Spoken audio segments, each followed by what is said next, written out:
Baik, salam jumpa kembali dalam e-learning Moodle Undana. Pada kesempatan kali ini kita akan sama-sama belajar bagaimana menambahkan file materi perkuliahan berupa file ke dalam mata kuliah kita. Oke, pertama-tama yang harus kita lakukan adalah menyalakan mode editing. Caranya adalah dengan mengklik tombol settings di sebelah kanan dari nama mata kuliah kita. Lalu ada menu yang terbuka, silahkan klik yang turn editing on. Oke. Nah, setelah kita klik turn editing on, di sini seperti kita lihat ada tambahan-tambahan icon seperti icon pensil, icon add an activity or resource, dan ya icon edit dan semua. Maka di situ kita bisa klik untuk, misalkan untuk langkah pertama kita mau ganti nama dari pertemuan minggu ini, kita klik di icon pensilnya, lalu kita ketikkan misalkan pertemuan 1, kita enter. Nah, dia sudah terganti pertemuan 1. Lalu misalkan di pertemuan 1 ini kita akan menambahkan file, mungkin berupa file mata kuliah, file materi, ataupun file silabus. Bapak Ibu bisa scroll ke bawah, memilih file, lalu add, tombol add. Ini tidak terlihat, saya scroll ke bawah ya. Di sini ada tombol add. Silakan diklik tombol add-nya untuk add file.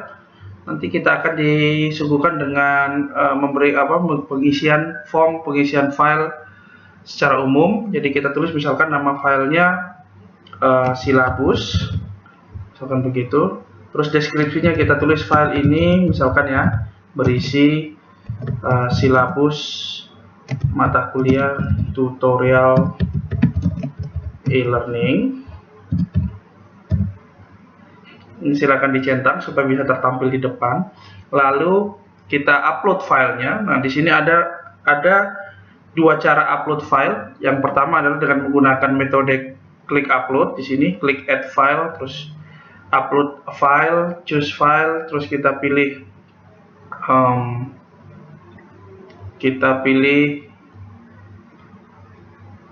misalkan kita pilih file, ya bentuknya bisa file apa saja sebetulnya sih.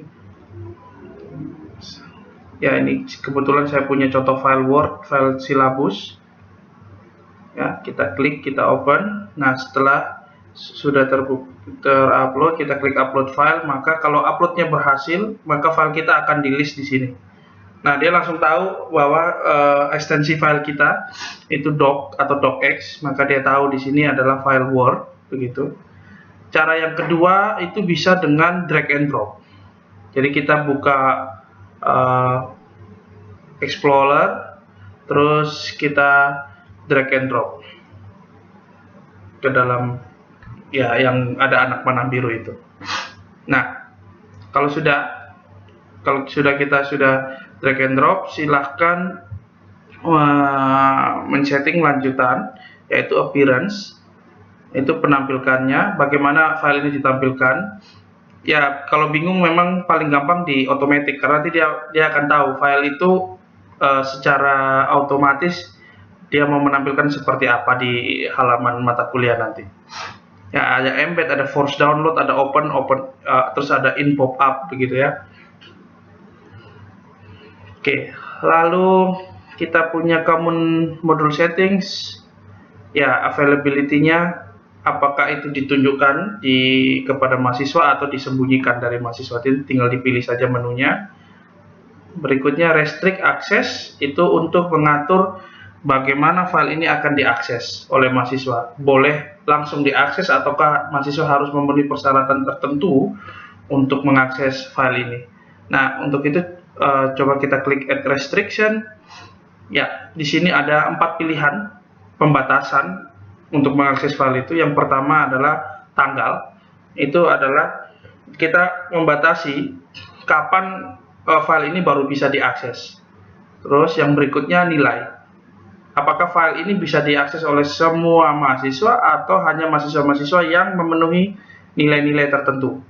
Contohnya misalkan dia harus mengerjakan yang sebelumnya atau nilainya dia misalkan harus sebelum bisa mengakses file ini. Itu memastikan bahwa dia sudah menguasai materi sebelumnya, baru boleh berpindah ke materi yang sekarang ini. Terus berikut itu diakses oleh user profile. Jadi mahasiswa mana saja yang boleh mengakses file ini, jadi tidak semua.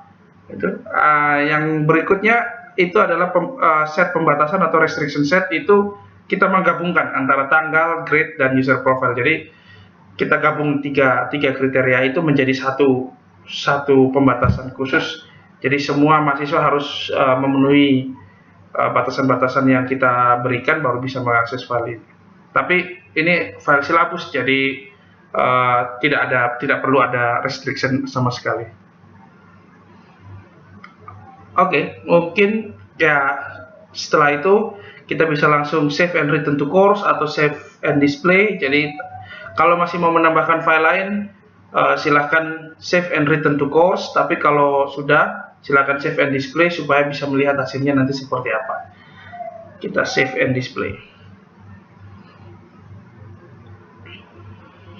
Ya, save and display. Terus kita pergi ke di sini. Ini silabus tutorial e-learning.docx filenya. Jadi kita klik untuk bisa melihat filenya. Tapi di sini karena bentuknya file Word, jadi dia tidak bisa tertampil. Malah kalau kita klik linknya, dia langsung otomatis terdownload. Oke, baik, untuk upload file cukup sederhana. Saya rasa semoga tutorial sederhana ini bisa membantu. Terima kasih, sampai berjumpa kembali pada tutorial berikutnya.